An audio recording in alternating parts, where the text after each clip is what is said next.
Hello all, welcome to the show. I'm Gus Gagliardi and this is Fire Code Tech. On Fire Code Tech, we interview fire protection professionals from all different careers and backgrounds in order to provide insight and a resource for those in the field. My goal is to help you become a more informed fire protection professional. Fire Code Tech has interviews with engineers and researchers, fire marshals, and insurance professionals, and highlights topics like codes and standards, engineering systems, professional development, and trending topics in the industry. So if you're someone who wants to know more about fire protection or the fascinating stories of those who are in the field, you're in the right place. Welcome to episode 21 of Fire Code Tech.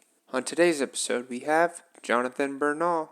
Jonathan is a student who just graduated during the pandemic. On this episode of Fire Code Tech, we get into Jonathan's fascinating career, all the different roles he has had leading up to his graduation, and some of the interesting topics involved with going through the end of your college experience in the pandemic. I know you might be thinking, what could a college kid have to teach me, or what could a recent graduate have in his bag of tricks that I don't know? But I would invite you to listen to the episode because I think Jonathan's really going to give you a surprise. Although Jonathan just graduated in December, he's had no less than 5 roles in which his duties involved fire protection and life safety. We go over some great professional development tips, and Jonathan lets us know how you can stay competitive in the global pandemic in job seeking. Don't forget to subscribe so you never miss an episode. Also, check us out on YouTube. I'm going to start adding clips so you can get a taste of the episodes in smaller doses if that's something you're into.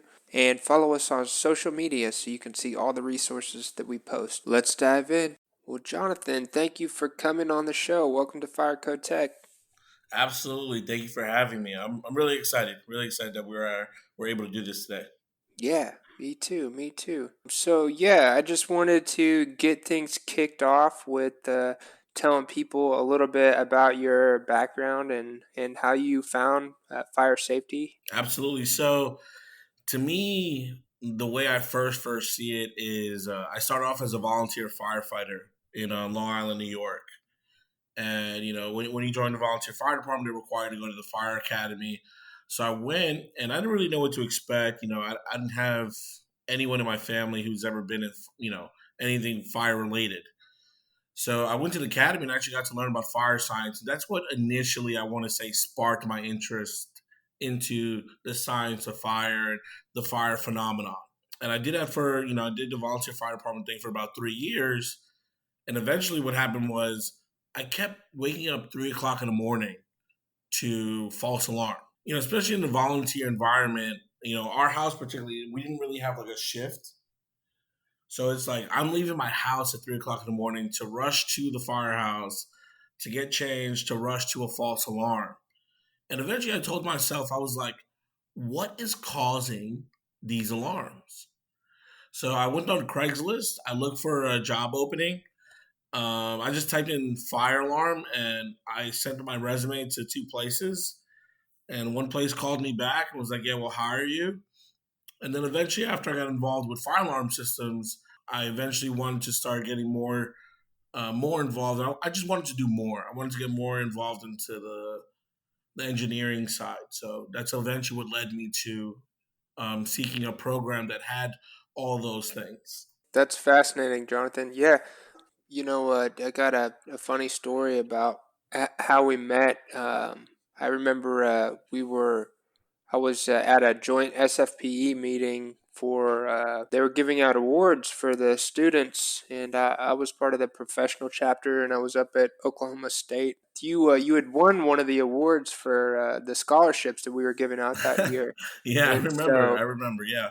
everybody was, asked to say a couple words, and basically, there was somebody who came up before you, and they maybe had like a 1 or 2 minutes of exposition and talking about stuff, and then you came up and you got to speak about your background in New York and your time as a fire alarm technician.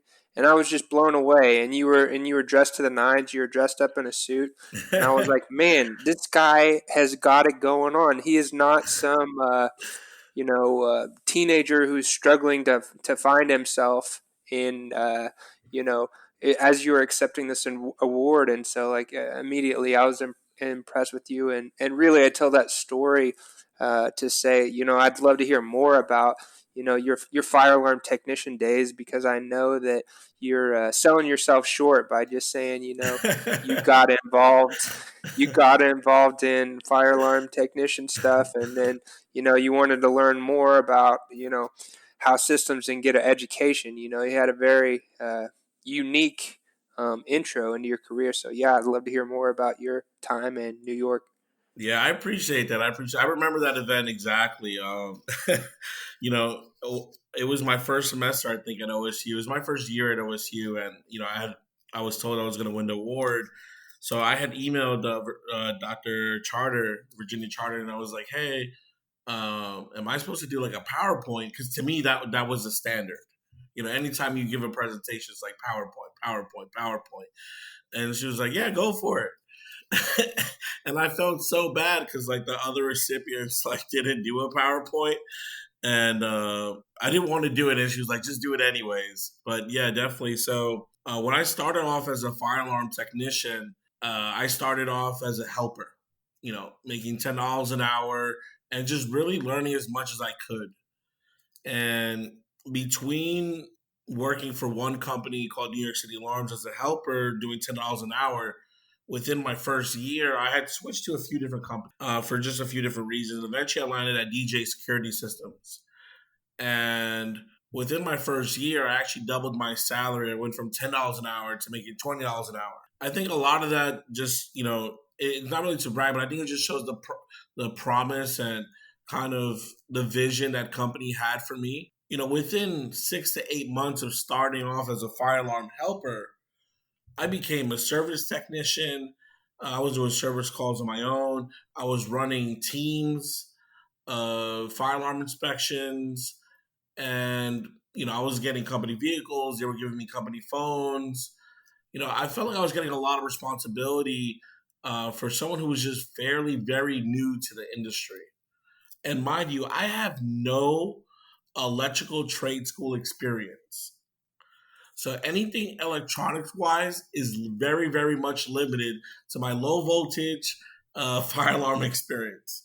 Anything I know about electronics, it has, I learned on the job. I didn't go to trade school or anything. I worked on huge projects. I worked on projects at the Lincoln Center. I did. There's this one building in Times Square where they house homeless teenagers, and it's 3 buildings with one fire alarm command system in one of the buildings. So, it's kind of a challenge to try to do an inspection like that because you're controlling 3 buildings simultaneously at the same time on one panel. So, it definitely was challenging, but I would definitely say my boss threw me to the wolves, and I was lucky enough to come out surviving.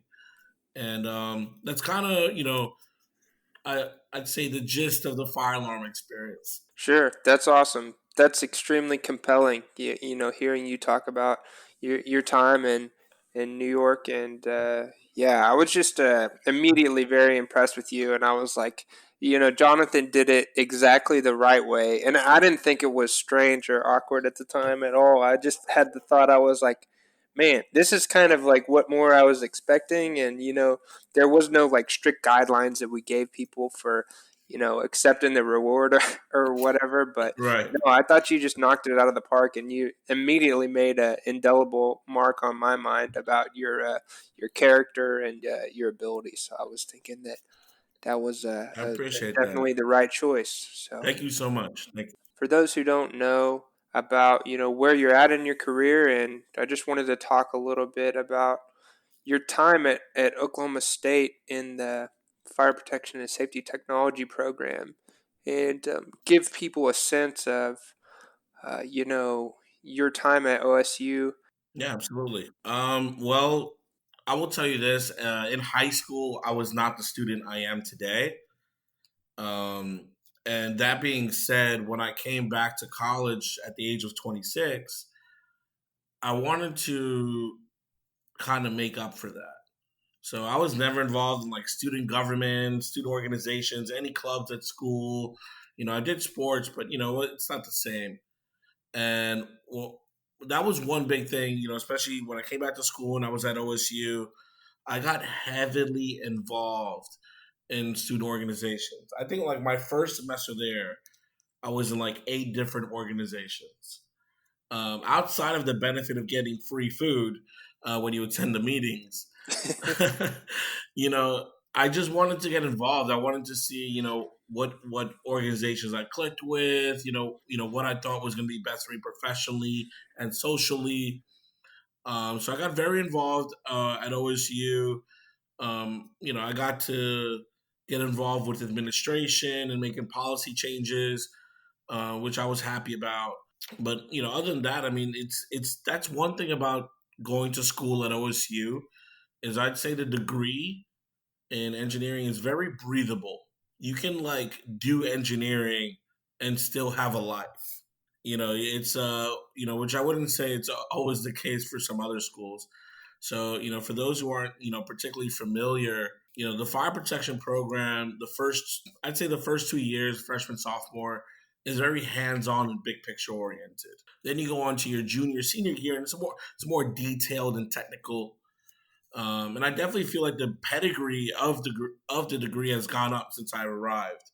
I mean, almost all the faculty except one currently have their PhD, and that one that doesn't is, she's on her way to to get her PhD now. So, I think definitely the pedigree of that degree has definitely gone up in the past, short few years. Yeah, definitely. It seems like OSU recently has taken extra initiative to make the degree more technically sound, kind of rounded out for the for industry. I know that they have conversation with industry stakeholders to make sure that we're providing the right kind of classwork and education and practical knowledge that is what these employers are looking for. So yeah, I know that when I was in school, they didn't require organic chemistry, but I remember that as I was getting towards the end of my degree plan, I know that they had made some changes to adding organic chemistry and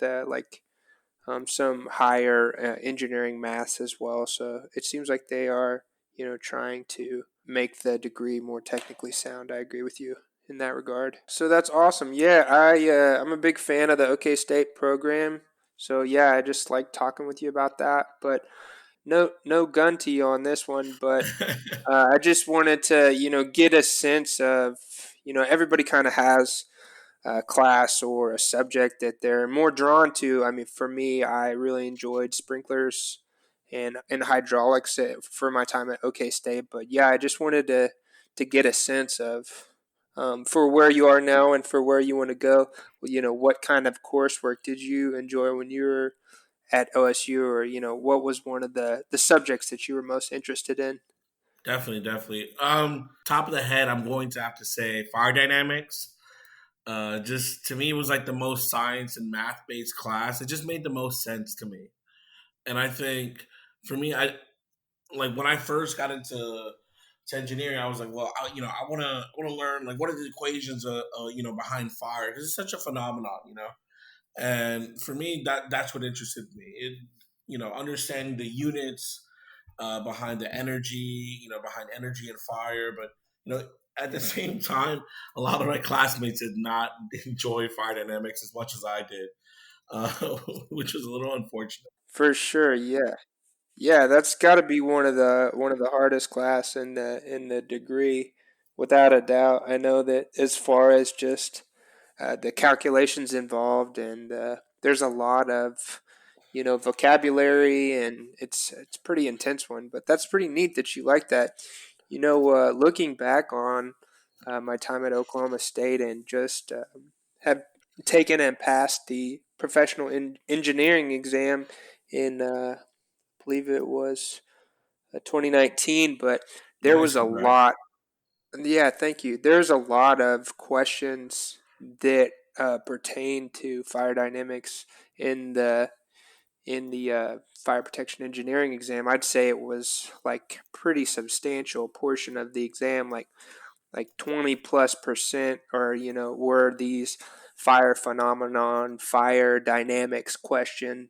So that's definitely a good one to be interested in. Yeah, absolutely. And I think one more that I could think of, when I first got there and I took FPST 3013, which is, fire alarms and sprinkler and, fire and sprinkler alarms. And in that class, you get to be so hands on with the standpipe systems. And as an ex fire alarm technician, the biggest thing I have ever been scared of while doing inspection is tripping the sprinkler system to the point where like it had to be resetted.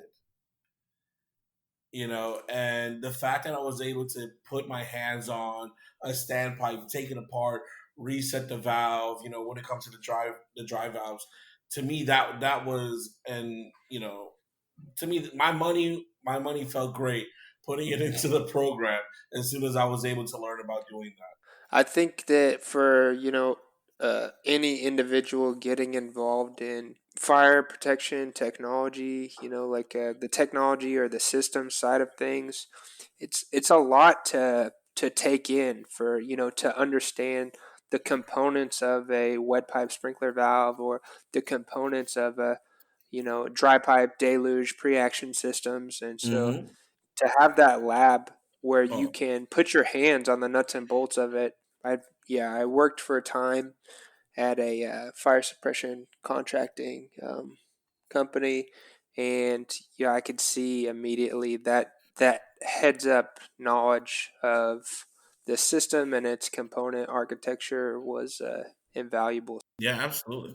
I mean, it brings you to ask, when you're doing an on-site inspection, how familiar are you with these components that you can actually point out something that's not to be the way it's supposed to be? And I think that class definitely helps with that. For sure, without a doubt. So you spoke a little bit about these professional organizations and how you got involved when you got to OK State. But yeah, I just wanted to hear a little bit more about your involvement with professional societies. Would you tell me a little bit about that? Absolutely. So when I first got to OSU, outside of SFPE, the first organization I really got involved with was SHIP, which is the Society of Hispanic Professional Engineers. And within my first month there, I became their public relations officer. And, in the past 3 years, I've attended two of their national conferences, two of the regional conferences. In my involvement, I made internal bylaw restructuring. I did corporate outreach, corporate fundraising. And even after I wasn't in an exec position anymore, I helped to mentor the other exec officers up until now that I'm graduating. Um, which that organization got me involved with a lot more policy and administration stuff when it came to the College of Engineering, Architecture, and Technology, because that position put me into the college's diversity, equity, and inclusion council, and which is now the dean's student advisory board. So within that, I help foster the relationships and events between like SHIP, AOE, which is a female-based engineering organization, and then NASB, which is the National Society of Black Engineers. So I help foster those relationships, get them to do events with each other, and then I also was a master of ceremonies for their annual Seat Diversity Award banquet. I didn't even know this was a thing, but just throughout my own like fruition of like always wanting to work hard and put it 100%. I actually got to win the Seat Diversity Student of the Year award my first year there, so I was pretty excited about that. I didn't even know that was an award. I remember going to the award ceremony and not winning the Ship Member of the Year award, and I was like, "Really? I put in so much work." I was kind of upset. It was my best friend that won it. His name's Daniel. I was kind of upset, and then the next award is like the bigger award. It's like, and now for the Season Year Award, John Bernal. I was like, "Oh, okay, I won something." That's impressive. Yeah, and I also got involved with the SEAT ambassadors. So for anyone listening who doesn't know what SEAT is, it's an acronym for the College of Engineering, Architecture, and Technology. So I would give tours like prospective students, academic and athletic talent, donors, and then eventually I became the president for SFPE, and I was able to organize, I think, the largest to date SFPE and ASSC networking social we've ever had. So I was pretty excited about that. That's awesome. That's such a good experience that you got to be, not on top of, I mean, not to mention the, educational, but that you took and seized these extracurricular opportunities. I know that just keeping up with education can be enough trouble at times. So that's pretty Oh incredible yeah, that you. It's pretty incredible that you filled your time with all these excellent extracurricular activities and professional societies that I'm sure are going to serve you for the rest of your career. I appreciate that. Thank you. That's pretty incredible. So yeah, so as a transition, just to highlight more of your time at OSU and kind of the your career, I wanted to talk about uh, your internships and some of the different roles that you had over the summers from your time at OSU. Okay, yeah, definitely. Well, before OSU, I had two internships. I had one with Brookhaven National Lab through the Department of Energy, and then I interned for Jensen Hughes. And then during my time at OSU, I interned for Cincinnati Insurance, based out of Ohio, and Weiss Jenny Eltzer, which is mainly an architecture engineering firm who recently started the fire protection engineering division. And I would say, my biggest project at Cincinnati was my what I was assigned to. I was assigned to the loss control department, but I was their first non-loss control intern. So it was within the loss control department. I'd say like on a pecking order, there's loss control, and then above it there's a technical specialist unit, and that was a unit that I was primarily interning for. And what they did was they had purchased, and I'm not sure if you're familiar with this program, Tyco Spring Calc. Yeah. I think I'm aware of Spring Calc. Okay, so they bought this program, and what my job for the summer was to develop a training program, so then so then they could then use it and distribute it. So what I did was I traveled to five different cities to meet with five different technical specialists, and I made the training program, and I would train it to them on the spot, and then I would kind of see, you know, sometimes, it's kind of like doing calculus. When you do calculus, sometimes you skip the steps in algebra, right? Just because you know the algebra, you don't, you already know that parentheses a plus b squared is, a squared plus 2ab plus b squared, right? Like you can skip all those intermediate steps. And sometimes, when you're making a training program, that's what I was doing. So when I would go out and meet with these people, I was making sure that I wasn't skipping any steps, that they understood how to use the program effectively. And then they would use that program to analyze pipe schedule systems, because a lot of the systems that they insured were old pipe schedule systems that were in occupancies that were not supposed to be having pipe schedule systems, if you get what I'm saying. Yeah. So like warehouses with pipe schedule systems and things like that. So I created that training program for them. And then with WGE, I would say that was my hardest internship I've ever had. I think part of that has to do with my boss from Jensen Hughes was the one who recruited me for WJE, and his name is Sid Kinsella, and he's been a great mentor ever since.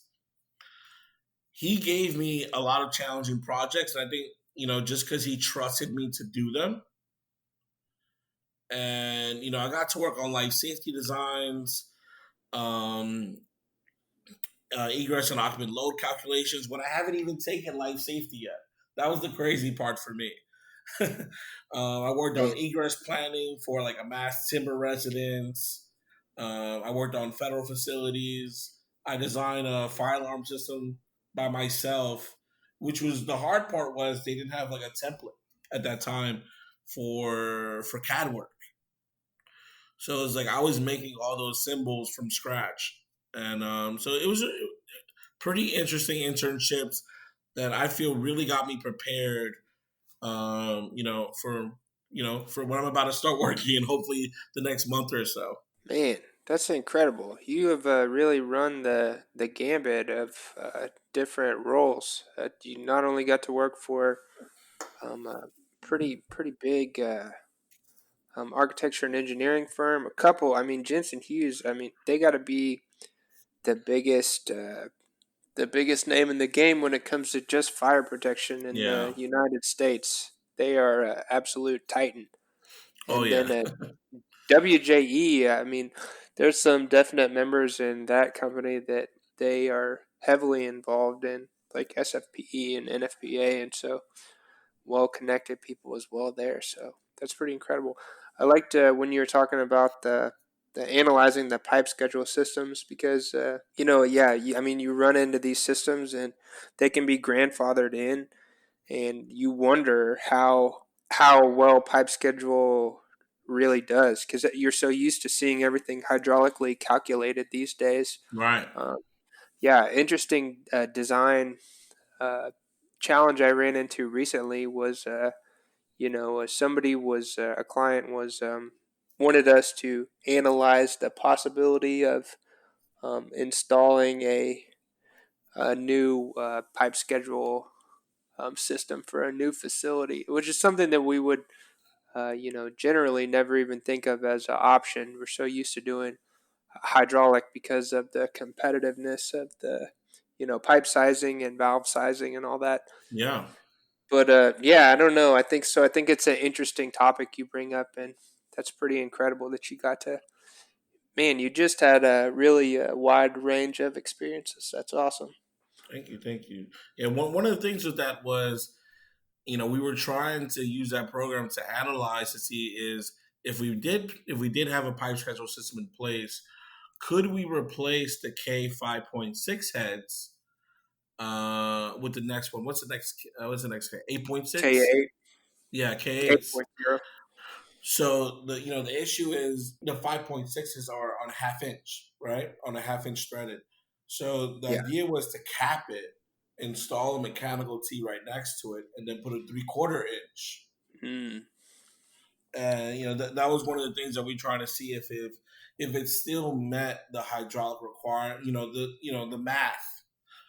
If it still provided enough protection if we did that. So that was one of the big things that they were working on. that's really interesting. Yeah, I have I still have a big passion for the hydraulic side of things and just fire suppression in general. So I think that's fascinating. I wanted to get into a little bit about the next chapter and what you see in your future. I understand that you've accepted a role. And yeah, and those for don't who don't know, I we kind of danced around it, but yeah, you just graduated. I mean, when we're recording this, it's been mere hours from when you attended your virtual graduation. I didn't even get to ask you if you had got to virtually walk across the stage or how they did that. Yeah, I virtually walked from my bedroom to my living room. Man, the pandemics, what a bummer. You've been working so hard for this moment. I know. Oh man, it's been a little disappointing, but what was nice is the fire protection, safety engineering technology department. They put together their own graduation before Thanksgiving break, and they had like a little something with all the graduates, so it was still nice. That's nice. That's good they did that. But yeah, so I just want to make sure we said that for sure because that's awesome and a big accomplishment. But yeah, I wanted to Thank get into a little bit of the next chapter, which is the position you recently accepted in Las Vegas. Would you mind speaking about that? Yeah, absolutely. So I'll be working for TERP Consulting, based out of Las Vegas. My position is a fire protection consultant, and I plan to be primarily working on on-site inspections, and fire alarm design. Interesting. That was the biggest thing that made me competitive for that job was my prior experience with fire alarm. That's fascinating. That's cool. That's exciting. Are you so you got to be pretty stoked coming out of school with the offer in hand and getting to move on and It feels great, and at the same time, it's really a blessing at this, where we're at in this country right now. It feels really like a blessing because when it was prior to COVID, I had 3 job offers back home in New York, wow. and I lost them all after COVID. Oh Like my gosh. all my communication, it was just like we're not financially stable enough to ensure that this position is still going to be here. March to December. I'm like at that time I was like what 8+ months from graduating. Wow. So it was definitely a shock to go from 3 to 0. Man. And then I applied to a couple dozen companies and positions within the span of like a month. And I had maybe like a dozen interviews, and I finally was able to lock down this position with TERP. And I was happy I was able to do it, because, you know, I to me, what's important is like company culture and work environment. I really feel like they have that. So that's one thing I'm looking forward to about moving to Vegas. Definitely. Man, that's an incredible story about, I can't imagine a much stronger candidate for a job out of college than somebody who's had 3 internships, prior work in, 2 jobs before college in the industry, or in the periphery of the industry that they're trying to get involved with. And so, man, I can only imagine how Yeah, students with maybe less experience are dealing with the pandemic right now and graduation. That's I know OSU is the fire protection safety technology program is usually really strong as far as job opportunity out of school and having that ability to have multiple offers and that's a really crazy story about what a shakeup this year's been. yeah, yeah, absolutely. So yes, so it sounds like you're going to be getting into fire alarm work and some on-site inspection, and I bet you'll be getting to work on some pretty significant jobs in Las Vegas. I'm sure that will be some fascinating work that you get to be involved with. But That yeah, go Definitely ahead. excited. Yeah, yeah, no, no. I just wanted to say, I think that was one of the things, during my interview, they asked me, was like, why Las Vegas? And I was like, well, do you see the type of buildings you have? Like, these are like 1 in a million buildings. Like Yeah, each building is so like it's architecturally designed just for them because everybody wants to stand out. There's like no cookie cutter designs when it comes sometimes, to these hotels, and I think that's what makes it interesting. I want the definitely. challenge. Yeah, definitely. The type of buildings and I mean, people are pushing buildings architecturally and as far as fire protection and life safety goes to the limit for what the building code is capable of providing. So I think you're going to get to be involved with some really unique and big projects. I bet that'll be awesome for you. But yeah, so I just wanted to, we talked about, where you are now, but yeah, I'm interested since you seem like an individual who is looking to progress and looking to push the needle as far as, your career and your education and involvement. Yeah, I just wanted to ask where you see yourself, in the future, 2, 3, 5 years down the line. I mean, I don't. I know you just graduated like hours from now, but yeah, I just feel like you're the kind of guy who has a plan. So I'm just interested in, kind of where you see your career going. Yeah, absolutely. So obviously, PE license. That's that's definitely. I think that's an obvious thing to to be said. Outside of that, hopefully I can get more involved with NFPA and SME technical committees. Right now, I am involved in a SFPE subcommittee, but it's for diversity. So I would love to get more involved in the technical side of things. And a big passion of mine is to make sure that I can continue to help mentoring someone else in the future. Throughout my whole fire protection education, I've had, one significant person who's really mentored me the whole way. And I just want to be able to give back that same advice and experience to if at least one person, but if not, multiple and several people. So, outside of, mentorship, I would hopefully like to increase the awareness of the fire protection engineering industry. Yeah, that's all great. That's all great stuff. The PE.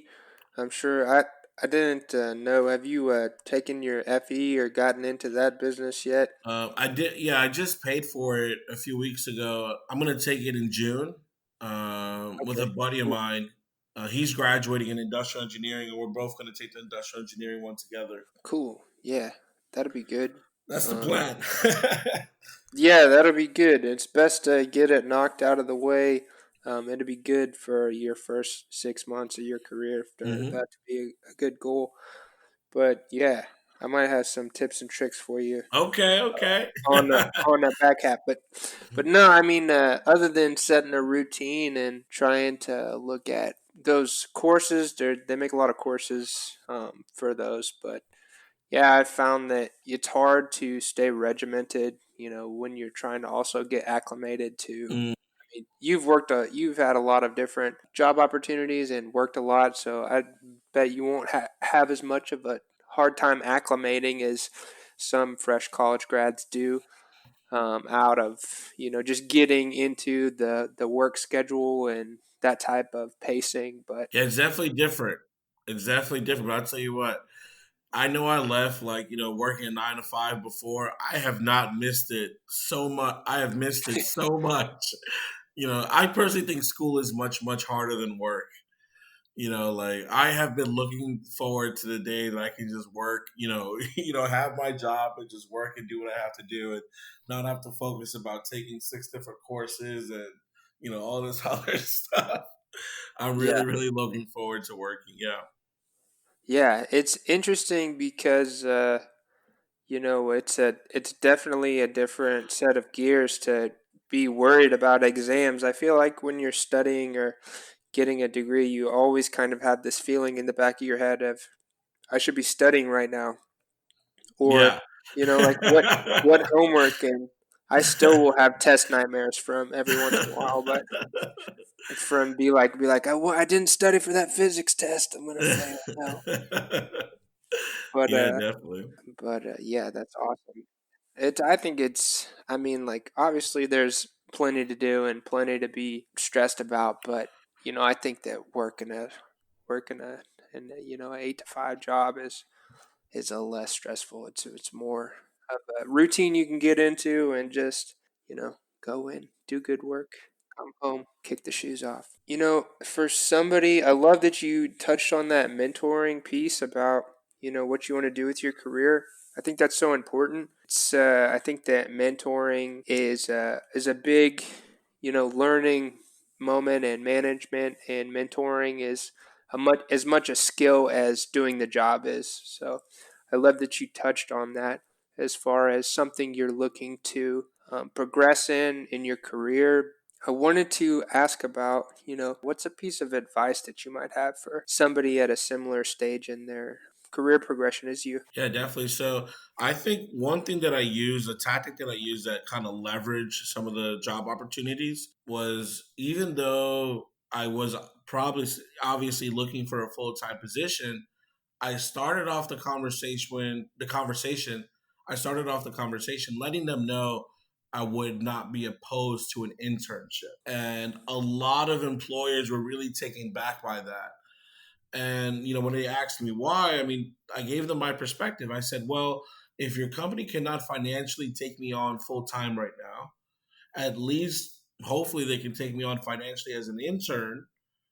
And once they bounce back financially, I'm already there. I can make that easier transition to go from an intern to a full time employee versus and then looking for someone to come in full time. So definitely, I use that as a leverage point. I would definitely, give, tell people be flexible on locations, but be rigid in knowing what you're worth. That was one thing I was very serious about. Don't take a salary that you don't think you don't deserve. Yeah, I think that right now in the pandemic, it's important to be flexible in your approach. And I was helping my sister-in-law, she's in college right now, look for internships and casting a wide net, and really Oh yeah, exploring different options. And just people might not know, getting into working full time, that if you, just because where you start out, my father always says where you start out is not where you end. So I mean, getting your foot in the door as a professional is important. And just because maybe it's not the exact role or the exact town or the exact even industry that you expected yourself in, it's important to get experience and to you can leverage that further down in your career. absolutely. And I think also using LinkedIn, you know, seeing if you know someone who works there already and ask them what their hiring process is like or what their work environment is like. I definitely use LinkedIn a lot. Yeah, LinkedIn's a great tool, and I think that it doesn't, fire protection and life safety, the community is very tight knit. Hmm. So if you can develop a profile and, practice reaching out to people, I know it's not something that's easy to do, but if you practice it, it's not a daunting task. And, what's the worst thing somebody's going to do is not reply to you? I mean, that's probably the worst thing. Yeah, absolutely. I mean, I remember that was like one of the first thing I was doing. I would message random people and be like, "Hey, do you want to go get coffee? Tell me your story about how you got involved in the fire protection industry." And it would always blow people's mind, like, "Who are you?" Yeah. I was like, "I just want to get some coffee. What's up?" Yeah. I mean, that basically shows that you're like, 20 years older in your career. I mean, some people never obtain that ability to cultivate a network or to have the foresight to, build connections with people, that you don't have an interest in, needing something from them. I mean, I think it's definitely an art, building relationships and trying to you know just connect with people. I mean, the podcast for me has been such a great way to reach out to people that would have no business talking to me ever in my life. Absolutely.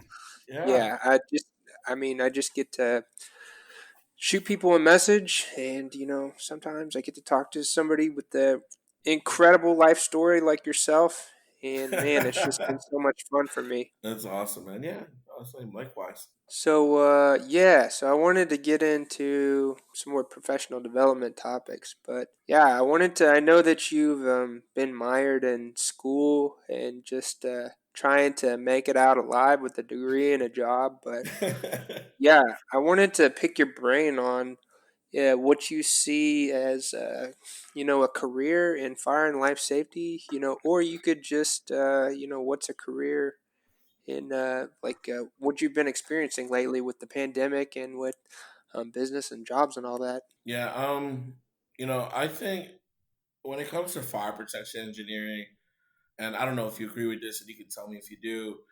But I think a rebranding might help. For a long time, just as an example, people would get hired on as loss control consultants. And now a lot of those positions are being called risk engineers. So if we can maybe rebrand the term fire protection engineering, I think people might stop thinking that we're firefighters.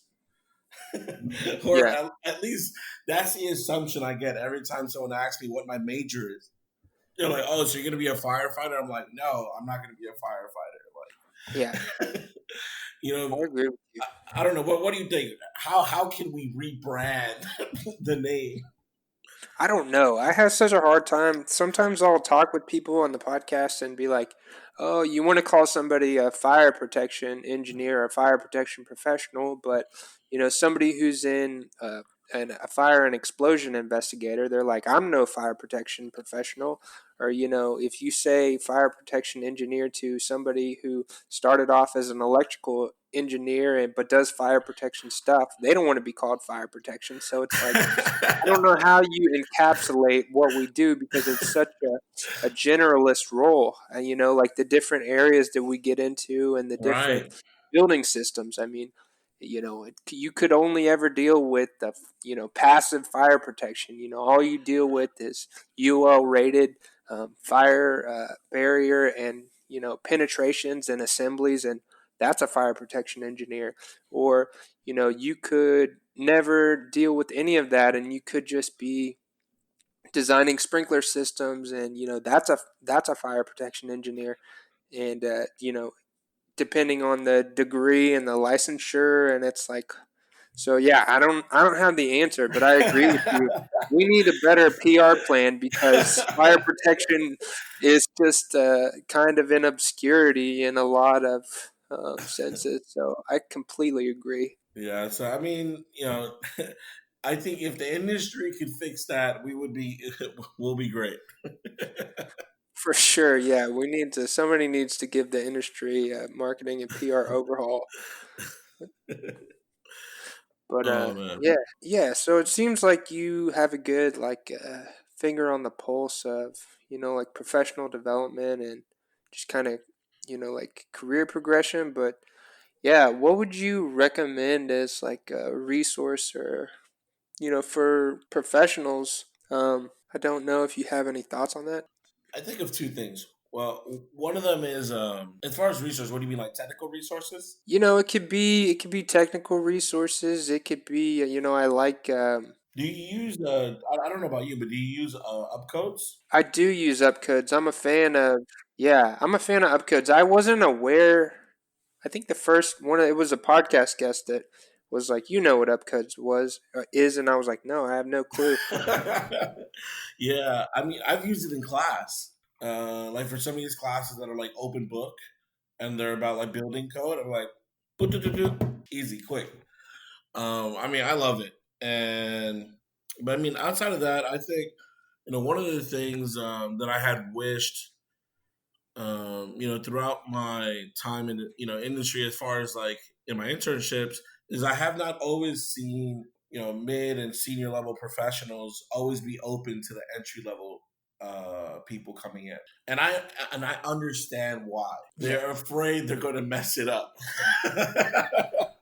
There's a level of trust that just isn't there yet. sure, But at the same time, it's like you got to give. right. At one point in time, you have to just give it up, and I don't mean give up like the project, but like give that person the opportunity to fail or succeed. Sure. Because anytime I had an internship, I always would finish my projects, and then I would run through the whole office and ask every single person, pretty much every day. I was like, "Do you have more work for me to do?" Because they would Yeah. give me something small sometimes, and I would knock it out, and I'd be like, "All right, I'm done." Or sometimes if I reviewed something and I submitted it. Well, now I'm waiting. I don't know how many days for it to be submitted back. So I think for the professionals out there, if maybe be a little bit more open to entry level people. I think it would just help the industry grow so much faster. Yeah, I agree with you. I think this goes back to, and I've experienced the same thing. So, I think this goes back to, mentoring is not innate. Delegation is not innate. These are not just things that you know how to do. And so I think that's a skill. I think delegation is a skill. It's something that I've had to work on recently. Being comfortable with carving off a sizable enough chunk of a project for it to be meaningful to give away, but also, not letting somebody who is junior in their career taking too much slack, hurting the project or, hurting the process. So it's a hard thing. It's a hard thing to do. Some people are more geared for it than others. And so, yeah, I completely understand what you're saying. It's something I've struggled with recently is knowing how to delegate. And I mean, it only helps you work more effectively if you can learn how to effectively give away big enough pieces of work to help the young people learn and to free you up to do the higher level work. Yeah, I mean, I think one of the things that one of the people have done to me in the past is they gave me, you know, something important to do, but they gave me 24 hours to do it. So I had 24 hours to complete something. Well, they wanted to see what I can come up with in 24 hours, right? Huh. And if you think about it from your perspective as a project manager on that project, is 24 hours going to make or break your deadline? And if not, give it to the kid, you know, see what he comes up with. And if it's something that you can use it. If not, I never heard about that project ever again. you, Yeah, you get what I'm saying? It's just like, is that 24 hours going to make or break, your deadline? And if not, just give it to the entry level kid. But hey, show me what you could do in 24 hours in this project. These are the submittals I need. And yeah, if he comes up with it, I would go home and continue doing my work because I want to impress, my senior people in the office. I didn't right. care that I wasn't logging in anything. Like I'm an intern. I don't have I don't need to log in X amount of billable hours. I don't have what's that called when you have to do that? Like the timesheet hours, or what are you referring to? Minimum amount of billable time or Right, right. Yeah, productive I don't time? have a utilization goals. I So see. like I can just go home and work on it. Like what else am I going to do? Sure, Like I can just go home and work on it, and if my work is good, they're going to use it. If not, then I never heard about that project ever again. sure. That's a good way to look at it. Sounds like you have a pretty good work ethic, and I think that's a huge deal as far as in early in your career, getting people to build that trust. I heard you speak about like building that trust, and I remember coming into one of my jobs and being like, why do I feel like this guy who's been here for 4 years has just like people trust him more, and like I'm doing work that's good, and like why am I, but it just it's some of that just takes time, Right, but also some of that is your track record like you were talking about, and how often you are able to say, hey, I'm ready for more work, and I've made sure that the work that I had was done well. So right. I think that's great. Those are good points. Well, Jonathan, I just wanted to end with, yeah, is there anything that you wanted to talk about that we didn't talk about, or anything you want to ask me just to end the show with? Yeah, what inspired you to do this? Because it's crazy. When you started this podcast, I was thinking about doing one, but I didn't know. I was thinking about doing not a podcast. I wanted to do like tutorials of homeworks in fire protection because Yeah. like I feel like there's no assistance. Like if you need help with homework outside of going to a professor, like it's very small to find things on YouTube or such and such. So I'm just kind of curious, like how did you get the motivation to do it? Yeah, I mean, honestly, it was the exact thing that you just said right there. I was, I'm somebody who grew up with the use of the internet, of the age where I've had the internet for most of my life, and finding myself in the exact position that you're in right now, I was burning up inside with how come there are no resources for me to consume to become a better fire protection engineer. Right, I don't have $1,000 to spend on courses for somebody to spoon feed me this. There is nothing on YouTube, to tell me how to do this job. I just want to do my job better. I would, and I would be listening to, I taught myself how to, like some web development and like computer programming. And there's so many resources online. Like if you want to pick that up, there is thousands of YouTube videos where people will teach you that for free. And I was like, it is insane that like how cool the stuff that we get to do and the work that we're involved with. And there is just feels like unless you want to shell out major dollars, you know, there aren't resources for young professionals who just Right. want to, progress or, and I know some more things now about places I could have gone or things I could have done, but yeah, I still think like uh, fire and life safety is behind a little bit. And so, yeah, that was the impetus for me wanting to reach out to people and talk to them about, my curiosities, areas that I was weak in, areas that I was currently struggling in. And so, yeah, that's kind of the backstory for it. So I guess like follow up question on that.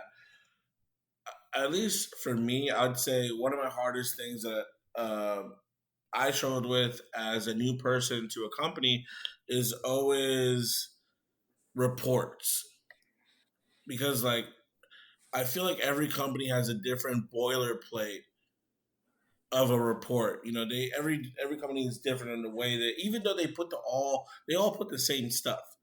You know, if you look Right, at a life safety analysis from company A to company B, all right. the all the things are the same, but how they structured is different. Hmm. So I mean, how would you say you dealt with, when you went into your career with? I think report writing is honestly the most technical part. I mean, you could do all the pretty pictures, but when it comes to putting the actual reports in, I think that's one of the hardest things.